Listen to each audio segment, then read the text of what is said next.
E aí a gente passa para o outro momento que seria a criação visual, né? A ideia de que você pode fazer.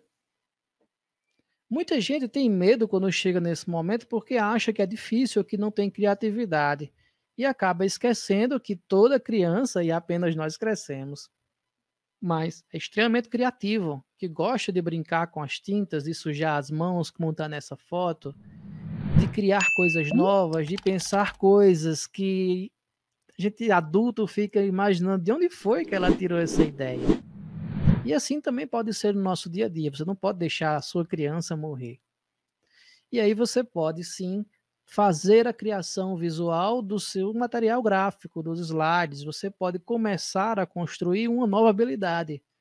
Inicialmente você tem uma dificuldade, mas na prática, na evolução da habilidade, você vai melhorando. E você vai começando a perceber coisas simples que fazem diferenças dentro de uma criação visual. Como, por exemplo, nós temos aí o título Um pouco de teoria. E uma coisa muito simples, mas que faz com que a letra fique muito mais legal, que é você colocar um contorno na letra. É dois comandos, dois cliques lá no PowerPoint. E você pode pensar, eu nunca tinha pensado em construir uma apresentação em que tivesse as letras com um contorno, mas já dá uma diferença. Então, você pode trabalhar com o que os outros já fizeram e você ter uma ideia de como melhorar. Inclusive, você pode baixar outros slides, como por exemplo da SOAP, o qual vou já já indicar, que é uma empresa, e você utilizar dos exemplos que ela traz e que ela deixa, e você começar a se inspirar. Então, dentro da criação visual do seu material, você tem que pensar nas cores que você vai utilizar, e você pode criar uma paletazinha de cores para que você utilize. Se você não tiver tanta experiência, e mesmo que tenha, você pode ir na color.adobe. Se você colocar Color e Adobe no Google, já vai aparecer. E lá você pode escolher uma cor principal e ela já gera as outras cores que você vai trabalhar, certo? Em vários aspectos lá de conceitos, monocromático e outros lá, tríade, tem vários. Você escolhe aquele que você mais gosta de trabalhar.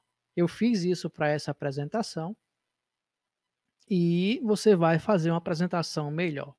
Lembrando sempre que o PowerPoint, os slides ou o material gráfico, ele é um recurso de apoio a você. Se você consegue se expressar bem, em alguns casos você pode até dispensar o PowerPoint. Mas se você for usar um recurso gráfico, tente extrair o máximo que você consegue fazer. Então, comece a trabalhar com os recursos visuais. Utilize bancos de imagens para você pegar as imagens. Não use só o padrão que a ferramenta lhe oferece. Nesses slides eu não coloquei aquele recurso que já vem pronto de título e de texto. Ali a primeira coisa que eu faço é deletar. E eu vou e puxo e trago os textos que eu quero, porque eu posso colocar aí, por exemplo, um pouco de só em uma caixa de texto, teoria em outra, e trabalhar com vários efeitos diferentes nelas. Simplesmente porque eu não estou trabalhando engessado com o padrão que a ferramenta me oferece. Então, trabalhe bem a questão de texto, cuidado com o excesso de palavras no seu texto. Nada de você colocar textos grandes, são exceções. Então, em alguns casos que você pode utilizar, como a gente utilizou aqui, não há necessidade que eu leia, você lê. Eu faço alusão à história que está por trás, que eu sei o que está ali, referente à criança, a trabalhar com cores, com visuais. Então você coloca, deixa o material visual que as pessoas vão ler naturalmente e você continua a sua apresentação. Afinal, pense você, não é ruim quando uma apresentação dos colegas, porque a gente não lembra, mas a dos colegas está fazendo uma apresentação que ela muda de slide para slide e lê o que está no slide como se o restante da turma não soubesse ler? É uma polêmica, é uma crítica meio pesada, por isso que eu deixei para o final. Mas é verdade, se põe no lugar do outro.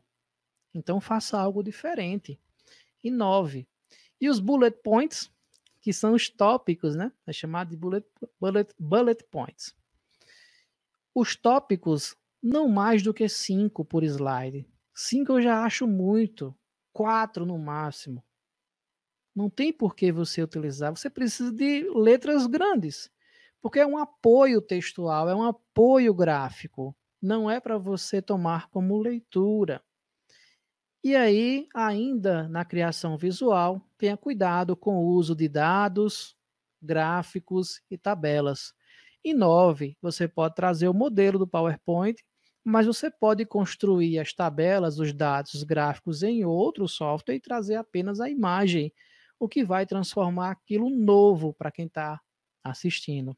Cuidado com a abordagem que você vai escolher, tanto na sua fala como na criação visual, se a sua abordagem vai ser adequada.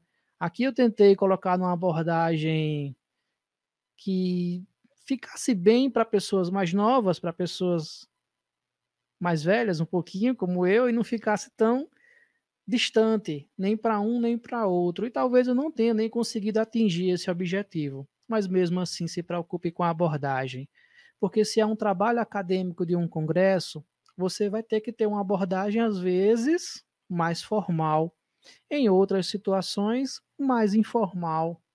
Então, observe bem isso e procure deixar os seus slides, a sua criação, o seu projeto visual, mesmo que seja em outra ferramenta, em um tom de harmonia, para que intuitivamente as pessoas possam entender.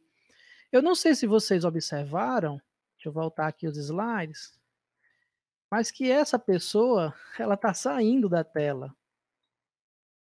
Ela começa aqui, quando eu vou passando para os outros slides na frente, ele começa a sair da tela. Isso intuitivamente é um meio de dizer a você que está caminhando para o final e que ela está seguindo na linha do tempo. Então, isso a gente nem diz, mas a gente coloca e intuitivamente as pessoas percebem no seu inconsciente. Então, isso é interessante, isso é importante você fazer, tá? E lembre-se sempre que no final de uma apresentação, o foco mais importante é você. Você é o apresentador. A ferramenta, os recursos visuais é o apoio. Ele não pode ser o protagonista. O protagonista tem que ser você.